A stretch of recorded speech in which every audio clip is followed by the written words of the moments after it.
ఆ మీద కేసు తీసేయని చెప్పి ఒక్క కార్యకర్త కూడా పోయి అడిగిన పాపాన పోలేదు. మీరు ఎంత పెడతా ఉంటే కూడా అంత రివర్స్ అవుతానే ఉంది. ఈసారి 24 ఎలక్షన్లో ఏ విధంగా ఉండబోతుంది అనుకుంటున్నారు? అంటే పెద్దిరెడ్డిని ఓడించి మీ నాన్నగారి స్థానంలో మీరు అసెంబ్లీలో కూర్చోగలరా?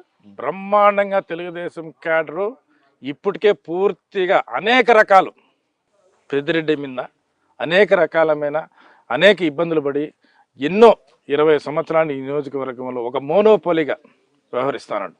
ఈరోజు తెలుగుదేశం పార్టీ పూర్తిగా క్యాడర్ అంతా నిశ్చయించుకున్నారు. ఈ పుంగనూరు నియోజకవర్గ ప్రజలు కూడా పూర్తిగా సిద్ధంగా ఉన్నారు. 24లో పెద్దిరెడ్డి రామచంద్రారెడ్డి ఓడేది ఖాయం.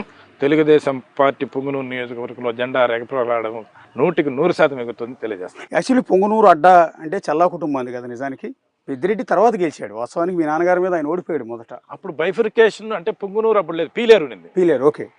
తర్వాత బైఫికేషన్ తర్వాత పుంగనూరు వచ్చింది. అక్కడ మూడు మండలాలు అయినాయి. అంతకుముందు పీలేరు సోమల నుంచి ఇట్లే ఉన్నింది. ఓకే. సోమల, సదుము, రొంపుచెర్ల, పీలేరు, చిన్న గుట్టికిలు ఉన్నాయి.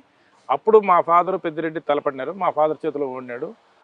అదే నేనంటే అక్కడ అసలు బేస్ మీద అంటున్నా. అవును, చల్లా కుటుంబానికి ఇక్కడ బేసు.